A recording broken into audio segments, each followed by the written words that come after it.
Bonjour tout le monde. Comment ça va aujourd'hui? Ça va bien? Bravo. Πάμε να δούμε το σημερινό μας μάθημα. Τέλεια. Allons-y.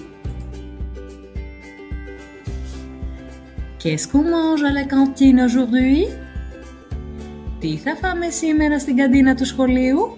Για πάμε να δούμε.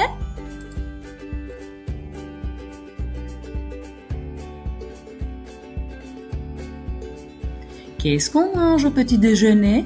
Τι θα φάμε για πρωινό?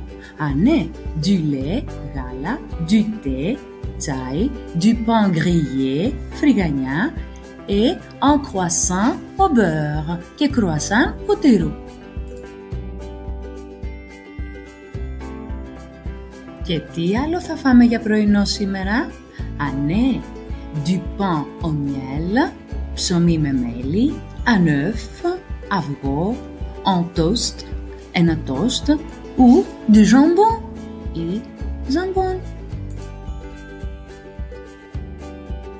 Et qu'est-ce qu'on mange pour le déjeuner ou pour le dîner? Και τι θα φάμε για μεσημεριανό ή για βραδινό?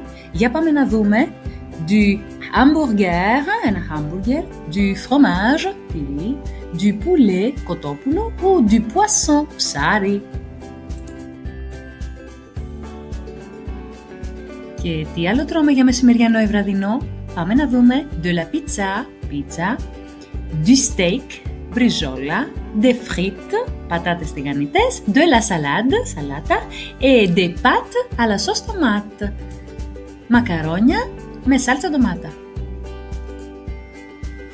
Πάμε να δούμε και τα φρούτα. Les fruits, des bananes, μπανάνες, une pomme, μήλο, un orange, πορτοκάλι, des cerises, κεράσια, une pastèque, καρπούζι, et une fraise, φράουλα.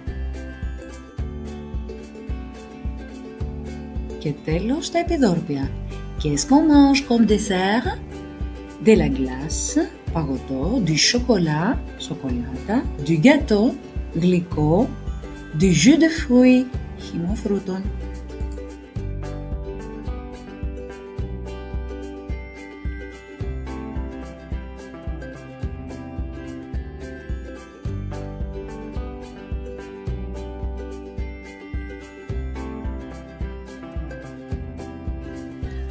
Ελπίζω να σας άρεσε και αυτό το μάθημα και να μάθατε πολλά και σήμερα.